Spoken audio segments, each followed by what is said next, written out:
কতবার দোয়া ইউনুস পাঠ করলে গায়েবী সাহায্য পাবেন? আমরা কিন্তু দোয়া ইউনুসের ফজিলত অনেকেই জানি।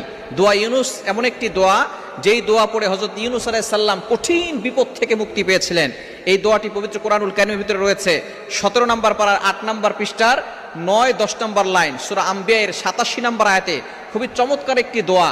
হযরত ইউনুস আলাইহিস সালাম যখন কঠিন বিপদে পড়েছিলেন, তাকে যখন নদীতে ফেলে দেওয়া হয়েছিল, 3টি অন্ধকারের ভিতরে পড়েছিলেন। 1 নাম্বার হচ্ছে রাতের অন্ধকার, 2 নাম্বার পানির নিচের অন্ধকার, 3 নাম্বার মাছের পেটের অন্ধকার। একটা মাছ তাকে খেয়ে ফেলেছিল। দেখুন কঠিন মুসিবতে ইউনুস আলাইহিস সালাম পড়েছেন। মাছ যখন তাকে নিয়ে সাগরের তলদেশে চলে গেছে, এখন দেখে এই সাগরের তলদেশে কেউ তাকে বাঁচাতে পারবে না একমাত্র আল্লাহ ছাড়া।